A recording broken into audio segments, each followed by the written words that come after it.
Okay, everybody, Tata here. If you're new to seeing me, my name is Tata, Tata. I am a single mother of a son. He's 10 years old, and I'm born with sickle cell disease. So, like the title says, having sickle cell disease and being a mother. So, I remember it affects differently when you are a man or a woman dealing with sickle cell disease, and it's basically a blood disease. Um, it takes oxygen away from your blood cells. And if it's really bad, that's when you go into sickle cell crisis all over your body. Now, when it comes to women, obviously it's going to affect our period. It's going to affect whether we can have children or not. When the doctor said, in my case, that I couldn't have any children, I could get pregnant, but I wouldn't be able to sustain a baby for the whole 9 months. I would have miscarriages. And it took me a while to get pregnant, but throughout my life, I'm 47 years old, so just pay attention. So when I started becoming sexually active, I was 21, and I got pregnant when I was 22, and I had a miscarriage. And the second time I got pregnant, I was 24, also had a miscarriage. And then the third time I got pregnant, I was about 29, also had a miscarriage. And it was just so devastating to almost you know, always hear the heartbeat of my babies. But the next time I would come to the hospital, no more heartbeat. And it's quite devastating. And that's just for any woman who wants children and you have miscarriages for whatever reason of your body and stuff. But that was the reason for me. And I really hated God too. I really did because I see so many women that could get pregnant so easily. I was sexually active and everything else like that too. I don't do, never did the birth control or anything else like that. Never stopped myself from getting pregnant. And I never hit that from whatever man that I was dating, stuff like that. And then I basically, I guess I could barely, well, my doctors would say, your body's barely keeping you alive, and much less having another human in your body, and it's a risk for any woman who gets pregnant, a teenager or a woman, and everything, having another life. And some women have died, throughout the centuries and everything else. And then so I was thinking, okay, maybe I have to deal with the fact that I can't have any children. And, I see the TTC community about a lot of people struggling with their fertility and stuff like that. And I did. I really was upset by my mom and dad who gave me this disease and ruined my life, basically. And at that time, I was a so called Christian and upset with God, because you gave me this, but you didn't give it to my sisters and you didn't give it to a lot of people because a lot of people are very stupid and ignorant when it comes to sickle cell disease, even most Black people and everything else. But so I will admit I was kind of reckless and everything else, and I was just desperate to have a baby. And the next thing I know, I meet another guy. I'm from California. That's where I was raised.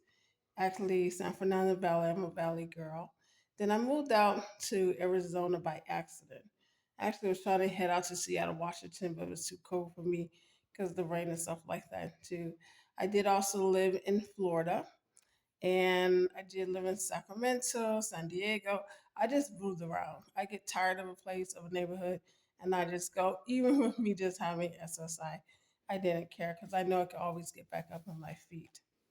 So I ended up being in Arizona, and when I was staying at a youth hostel, they was like, "Well, if you don't want to go back to California, maybe you should go to Arizona since you need things to be a little bit more hot."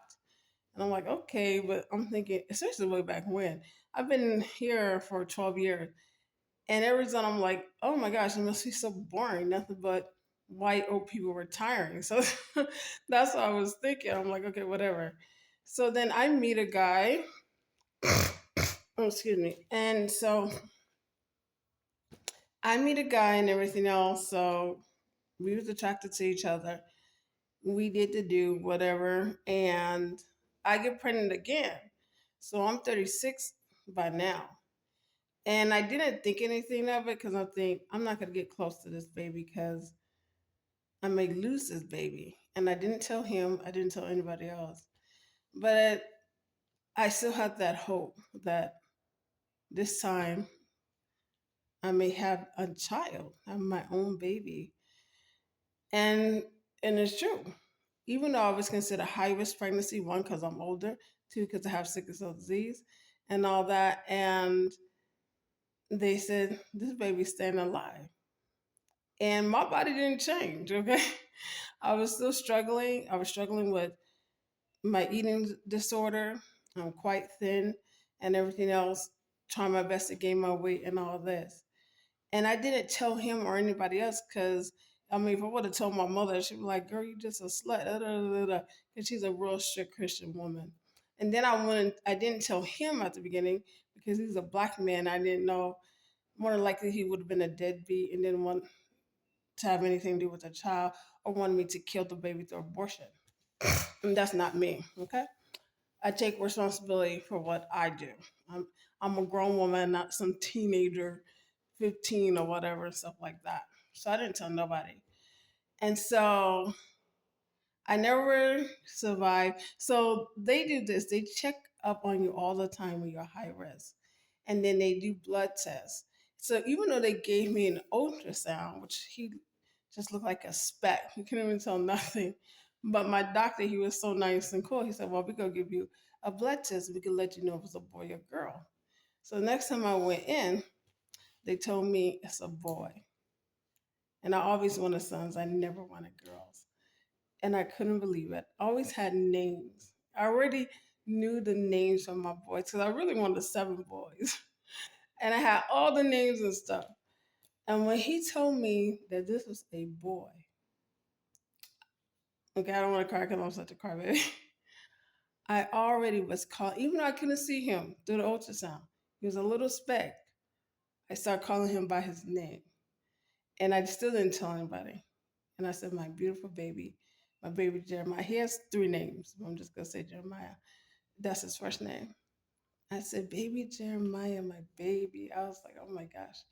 I was just so happy. I was so freaking happy.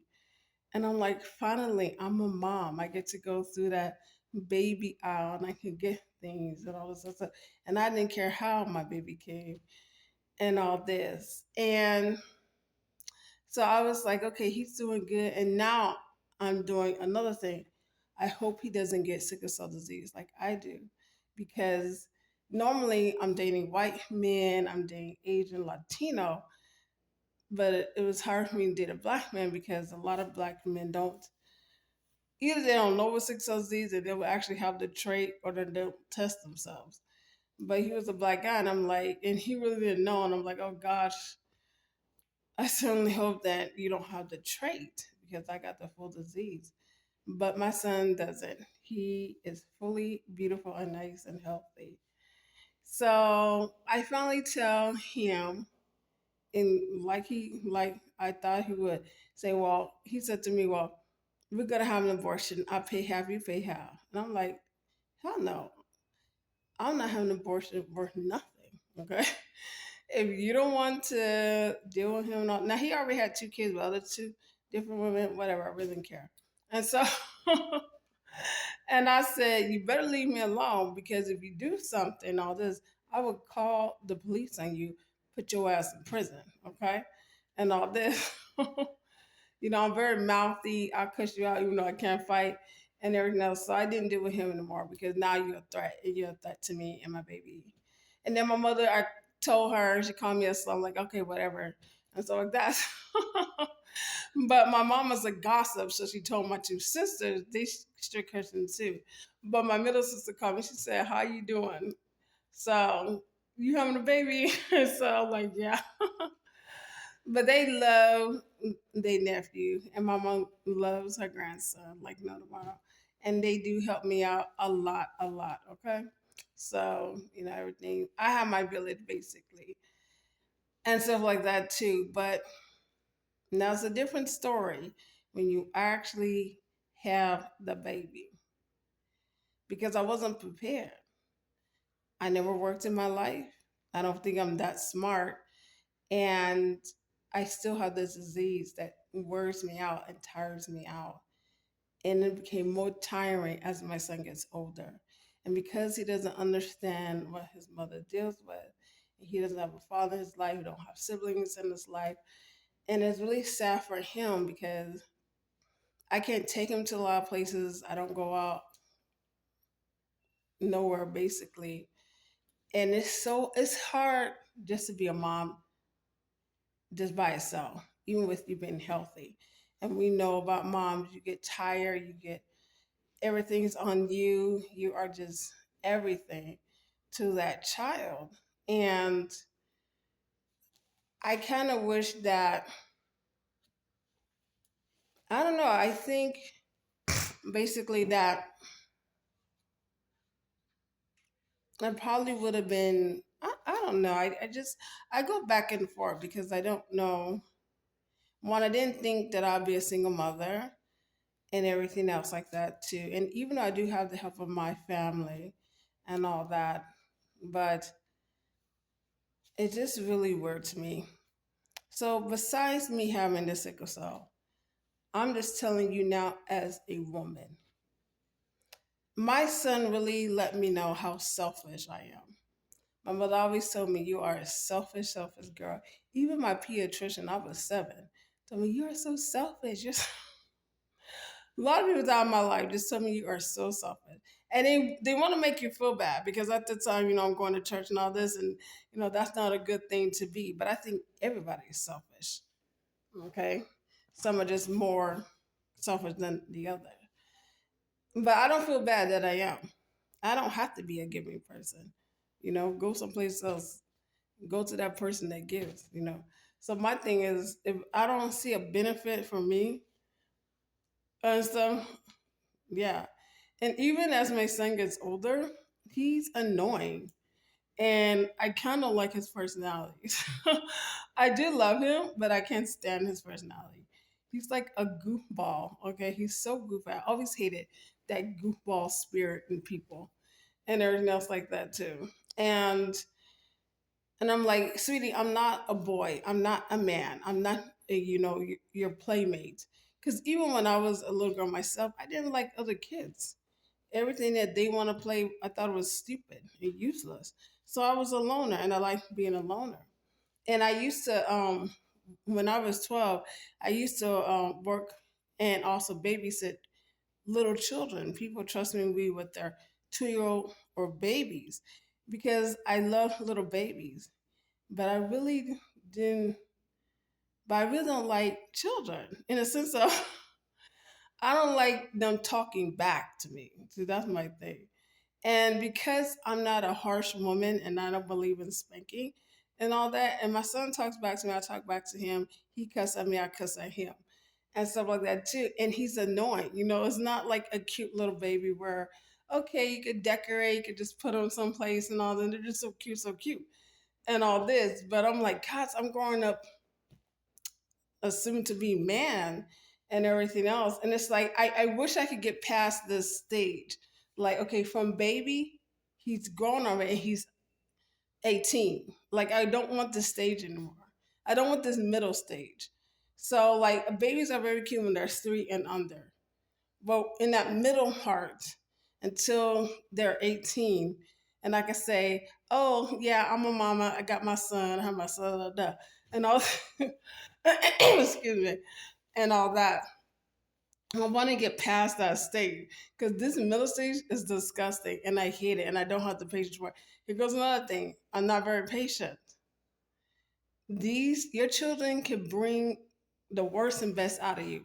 And I'm just talking on the mom side because I'm not a man and most men don't take care of the kids anyway. We're always done with the children. So not only am I selfish and I'm not patient, I just like leave me the hell alone. Just leave me alone. Like go do something. So what I do is my son has his own room. And even though he doesn't deserve it, I give him a lot of toys and electronics and just whatever, just occupy yourself without you bothering me. Okay. And that may be sad or whatever, but it's like, and then I'm thinking to myself, you idiot, you wanted seven sons. I could barely handle this one boy. He's like four in one. Okay. And it's just ridiculous. It is so ridiculous, and especially having that whole brunt on you as a single mom is crazy. I don't know how my mother did with it. My mother has me and my two sisters. She was just beautiful with it. And I see a lot of you women, you got more than one child, and you're just beautiful with it. I don't have that type of strength. I don't have that patience. I don't have none of that.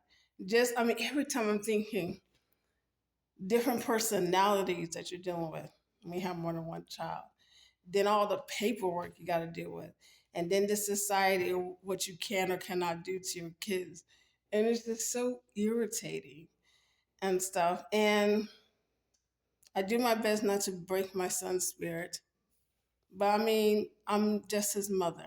I don't believe that I'm his mom and his dad. No, I am just his mom, and it's hard enough just to be his mother.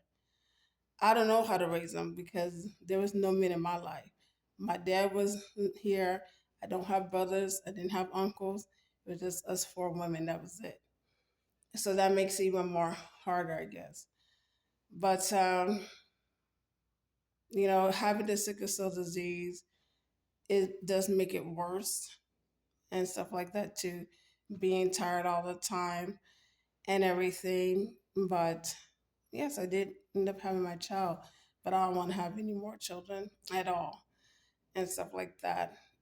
It's just too much. It's so time consuming. It really is. And I really hope that my child, as he gets older, has an understanding what his mother dealt with. Because sometimes he thinks I don't like him. And it's not even that and everything else. But yeah, I mean, that's about it. I mean, I think it'd be difficult for any woman who does have some type of deformity disease to just deal with a child as they get older, and especially in this world. And then on top of that, I protect my son. He is homeschooled. I don't allow him to go to regular school because I don't trust teachers and I don't trust other kids around him. I don't want him to be shown or people to show him nasty, disgusting lifestyles and everything else. And I do baby him. My mother thinks I need to stop, but I do. And I just want to protect him as long as I can until he can protect himself. And whether that's good or bad, I don't know, and stuff like that. Because I worry a lot. I'm concerned a lot about him, especially him being a dark skinned black boy and how this life is going to be. Um, but that's about it. You guys can ask questions about sickle cell and all this. I hope I live to see him when he does turn 18. But if I don't, I do have my village and I know they will take care of him and never let him go to the white government. And thank goodness for that and everything else. But that's about it. Being a mother, a disabled mother to a growing boy. Thank you for listening, for watching. Don't forget to subscribe if you haven't. Don't forget to like, to share my video, and follow me and my son's journey. We're gonna do more different type of videos. Like I said, I have to have the energy to do things, but follow us. Okay, thank you.